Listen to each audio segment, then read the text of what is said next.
মঙ্গলবার দিন হনুমানজিকে সন্তুষ্ট করতে করুন এই সহজ কাজ, ভাগ্য বদলাবে। নমস্কার বন্ধুগণ, আমার এই ইউটিউব চ্যানেলে আপনাদের সকলকে জানাই স্বাগতম। আজকের এই ভিডিওটিতে আমি মঙ্গলবার নিয়ে কিছু উল্লেখযোগ্য বাস্তুশাস্ত্রের কথা বলবো, যা আপনাদের জানা খুবই প্রয়োজন। এমন কিছু কাজ আছে যেগুলি আপনারা যদি মঙ্গলবার দিন সঠিকভাবে করতে পারেন, তাহলে আপনাদের উপর হনুমানজির কৃপা সর্বদা বজায় থাকবে। তাই আজকের এই ভিডিওটি অবশ্যই শেষ পর্যন্ত দেখবেন এবং কমেন্টে জয় বজরংবলী অবশ্যই লিখবেন। তাছাড়া ভিডিওটি নিজের বন্ধুবান্ধব তথা আত্মীয় স্বজনদের সঙ্গে অবশ্যই শেয়ার করবেন, যাতে ওনারাও উপকৃত হতে পারেন। ভারতীয় জ্যোতিষশাস্ত্র মনে করে মহাকাশের গ্রহ তারকার প্রভাব পড়ে পৃথিবীর মানুষের উপর।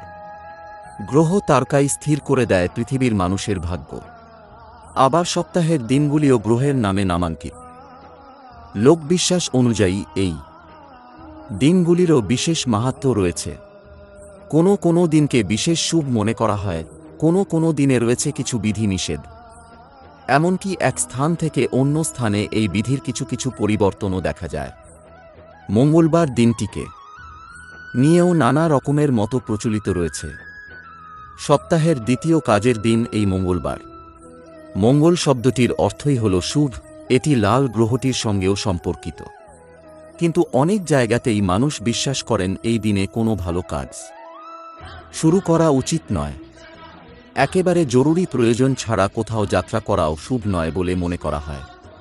কিন্তু এই ধারণার সত্যাসত্য কতখানি, তা নিয়ে বেশিরভাগ মানুষের মনেই সন্দেহ রয়েছে। তবে সাধারণ মানুষের মনের দুর্বলতা তাদের এই সব বিশ্বাসের দিকে চালিত করে। অনেকেই যা শোনেন তা বিশ্বাস করে ফেলেন। তখন সেই মতের উপর একটা আপাত সত্য চেপে বসে। আসলে শাস্ত্র মতে মঙ্গলবারকে খুবই শুভ দিন হিসেবে গণ্য করা হয়। সেই কারণেই মঙ্গলবার মন্দিরগুলোতে ভক্তদের ভিড় থাকে। লোক বিশ্বাস অনুযায়ী মঙ্গলবার যদি কেউ তাঁর জীবনে কোনো পরিবর্তন কামনা করেন, তবে পরিবর্তন হবেই। কিছু লোক বিশ্বাস করেন যদি সৌভাগ্যের প্রতীক এমন কোনো বস্তু এই দিনে কেনা হয়, যেমন শাড়ি, গয়না, সাজসজ্জার জিনিস, তাহলে আরও একটি পাওয়া যাবে। মঙ্গলবার উপবাস করলে অশুভ মঙ্গল গ্রহের প্রভাব নষ্ট হয়। মঙ্গল দোষ থেকে মুক্তি পেতে এই উপবাস অত্যন্ত উপকারী বলে মনে করা হয়। চলুন জেনে নিন মঙ্গলবার উপবাস রাখার পদ্ধতি, এর উপকারিতা এবং কাদের এই উপবাস পালন করা উচিত। মঙ্গলবার বজরংবলীর দিন। এই দিনে পুজো করলে বজরংবলী খুশি হন। এমনটা বিশ্বাস করা হয় যে বজরংবলীর কৃপায় ভক্তের সমস্ত দুঃখ কষ্ট দূর হয়। শাস্ত্র অনুসারে শ্রীরাম তাঁর পরম ভক্ত হনুমানকে চিরঞ্জীবী হওয়ার বর দিয়েছিলেন, অর্থাৎ আজও শ্রী হনুমান পৃথিবীতে বিরাজমান। মঙ্গলবার বজরংবলীকে উৎসর্গ করা হয়। এমনটা বিশ্বাস করা হয় যে এই দিনে শ্রী হনুমান কখনো তাদের নিরাশ করেন না, যারা সত্যচিত্তে তাঁর উপাসনা করেন এবং সেবা করেন, এবং তিনি স্বয়ং তাদের প্রতিটি সংকট থেকে রক্ষা করতে ছুটে আসেন। এ কারণেই মঙ্গলবারের উপবাসের বিশেষ গুরুত্ব রয়েছে। কবে থেকে মঙ্গলবারের উপবাস শুরু করবেন? শাস্ত্র মতে যে কোনো মাসের শুক্লপক্ষের প্রথম মঙ্গলবার থেকে এই উপবাস শুরু করা উচিত। বিশেষ করে জ্যৈষ্ঠ শাস্ত্র মতে যে কোনো মাসের শুক্লপক্ষের প্রথম মঙ্গলবার থেকে এই উপবাস শুরু করা উচিত। বিশেষ করে জ্যৈষ্ঠ মাসের শুক্লপক্ষের মঙ্গলবারের বিশেষ গুরুত্ব রয়েছে, কারণ এই মাসের মঙ্গলবারে শ্রীরাম ও হনুমান মিলিত হন। প্রথম মঙ্গলবার যাকে বলা হয় বরমঙ্গল। কয়টি মঙ্গলবার উপবাস রাখতে হবে? 2, 1 বা 4, 5তম মঙ্গলবার পর্যন্ত উপবাস রাখাকে শুভ বলে মনে করা হয়, তবে কিছু হনুমান ভক্ত আজীবন এটি পালন করেন। শেষ মঙ্গলবার উপবাসের পরের মঙ্গলবার এর ব্রত উদযাপন করতে হবে। মঙ্গলবার উপবাস শুরু করবেন কিভাবে? প্রথম মঙ্গলবার স্নান সেরে শ্রী হনুমানের সামনে উল্লিখিত সংখ্যা অনুসারে উপবাসের ব্রত নিন। এরপর থেকে প্রতি মঙ্গলবার সূর্যোদয়ের আগে স্নানের পর লাল রঙের কাপড় পরিধান করুন।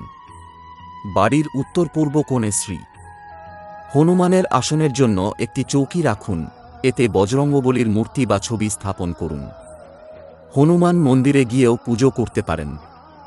পুজো শ্রী হনুমানকে সিঁদুরে জুঁই তেল মিশিয়ে একটি বস্ত্র বা চোলা অর্পণ করুন।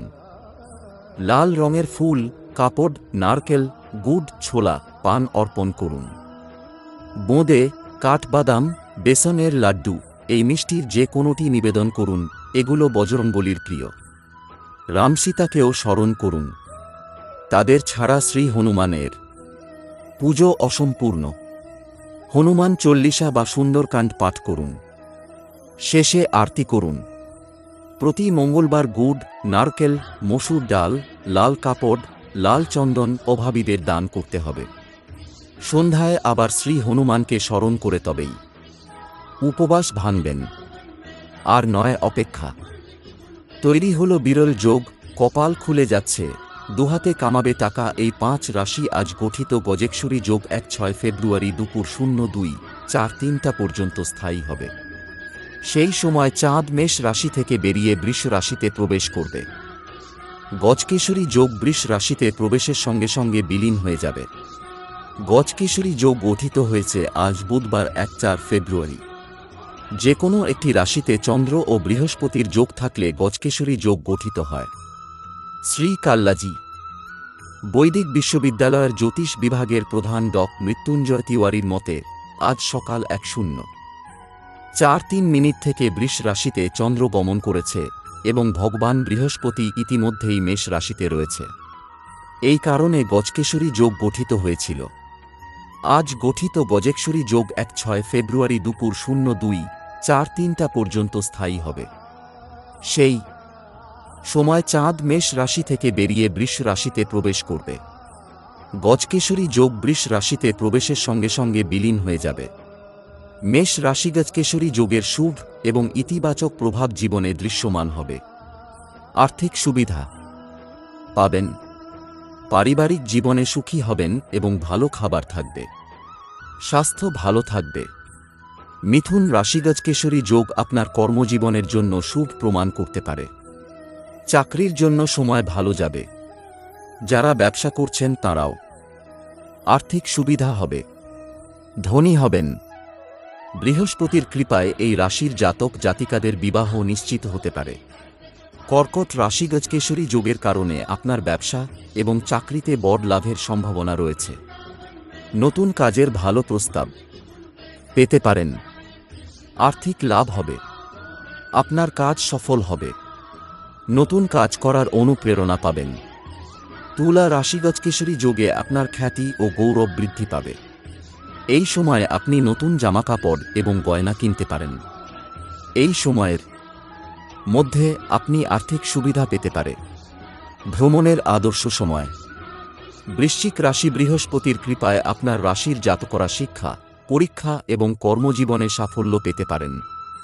উন্নতির সুযোগ আপনার পথে আসতে পারে।